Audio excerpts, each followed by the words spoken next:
பிரதமர் நரேந்திர மோடிக்கு இன்று 74வது பிறந்த நாள். நாடு முழுவதும் பல்வேறு சிறப்பு நிகழ்ச்சிகளுக்கு பாஜக ஏற்பாடு. குஜராத்தில் சோலார் மேற்கூரை திட்ட பயனாளிகளை சந்தித்த போது பிரதமருக்கு பிறந்தநாள் வாழ்த்து கூறிய பொதுமக்கள்.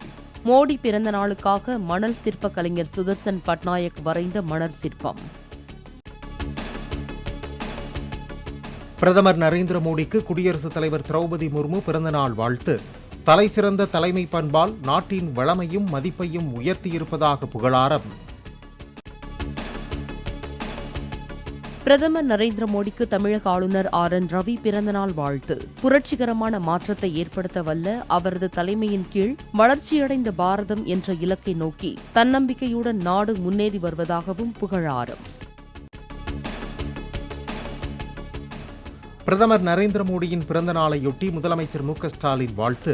நீண்ட ஆயுளுடன் பூரண உடல் நலத்தோடும் பல்லாண்டு வாழ வாழ்த்துவதாக எக்ஸ் தளத்தில் பதிவு.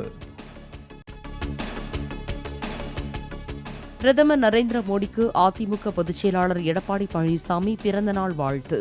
நீண்ட ஆயுள் மற்றும் ஆரோக்கியத்துடன் தொடர்ந்து மக்கள் பணியாற்ற பிரதமரை வாழ்த்துவதாக எக்ஸ் தளத்தில் EPS பதிவு. பிரதமர் நரேந்திர மோடிக்கு பாஜக மாநில தலைவர் அண்ணாமலை பிறந்தநாள் வாழ்த்து.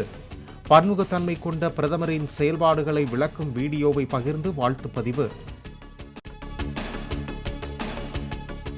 டெல்லி மாநில புதிய முதலமைச்சராக கல்வி மற்றும் பொதுப்பணித்துறை அமைச்சர் அதிஷி தேர்வு.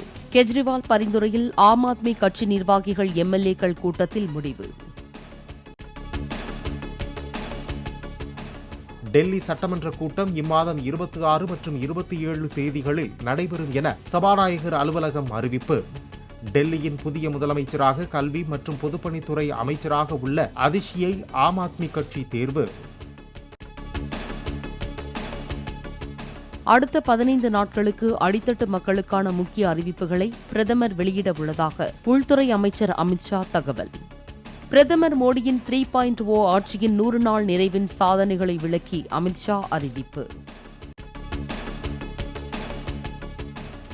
இந்தியாவின் பாதுகாப்பு அரணாக பிரதமர் மோடி திகழ்வதாக உள்துறை அமைச்சர் அமித்ஷா பெருமிதம். கடந்த 100 நாட்களில் இளைஞர்களிடையே வேலைவாய்ப்பை ஊக்குவிக்க 2 லட்சம் கோடி ரூபாய் திட்டம் அறிவிக்கப்பட்டுள்ளதாக தகவல். தந்தை பெரியாரின் 146வது பிறந்த நாளையொட்டி முதலமைச்சர் மு க ஸ்டாலின் வாழ்த்து. சென்னை அண்ணா சாலையில் உள்ள பெரியாரின் சிலைக்கு கீழ் வைக்கப்பட்ட உருவப்படத்திற்கு மலர் தூவி மரியாதை செலுத்தினார். தந்தை பெரியாரின் பிறந்த நாளையொட்டி அதிமுக பொதுச் செயலாளர் எடப்பாடி பழனிசாமி மரியாதை. சேலம் மாவட்ட ஆட்சியர் அலுவலகம் அருகே உள்ள பெரியாரின் சிலைக்கு மாலை அணிவித்து மரியாதை செலுத்தினார். அரசு விடுமுறை தினத்தில் சிறப்பு வகுப்புகள் நடத்தும் தனியார் பள்ளிகள் மீது நடவடிக்கை பாயும். தமிழ்நாடு அரசின் தனியார் பள்ளிகள் இயக்குநர் எச்சரிக்கை. நிபா வைரஸ் பரவி வரும் கேரள மாநிலம் மலப்புரம் மாவட்டத்தில் குரங்கம்மை நோய் அறிகுறிகளுடன் இளைஞர் ஒருவர் மருத்துவமனையில் அனுமதி. துபாயில் இருந்து திரும்பிய இளைஞருக்கு காய்ச்சல் மற்றும் தோல்வெடிப்பு பாதிப்பு இருந்ததால் உமிழ்நீர் மாதிரி ஆய்விற்காக அனுப்பி வைப்பு. கேரளாவில் நிபா வைரஸ் தொற்று பரவலை கண்டறிய வீடு வீடாக கண்காணிப்பு பணி மேற்கொள்ளப்பட்டு வருவதாக சுகாதாரத்துறை அமைச்சர் வீணா ஜார்ஜ் தகவல்.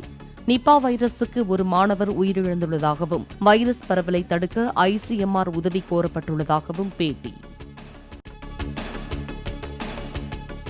குறிப்பிட்ட அளவு வாக்கு வங்கி வைத்துள்ள திருமாவளவன் ஆட்சி அதிகாரத்தில் பங்கு கேட்பதில் தவறில்லை என EVKS இளங்கோவன் கருத்து.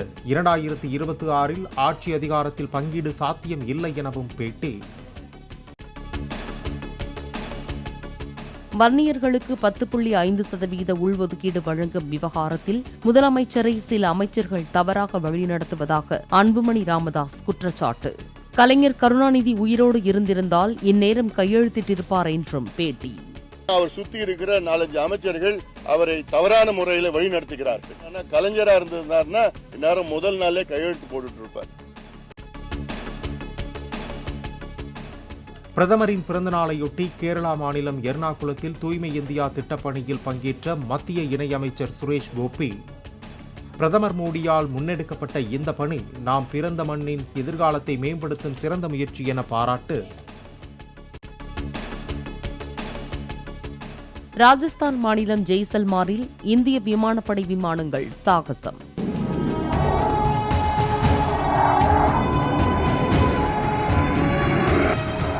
வானில் மூவர்ணத்தை வரைந்து சூரிய கிரண் விமானங்கள் அசத்தல்.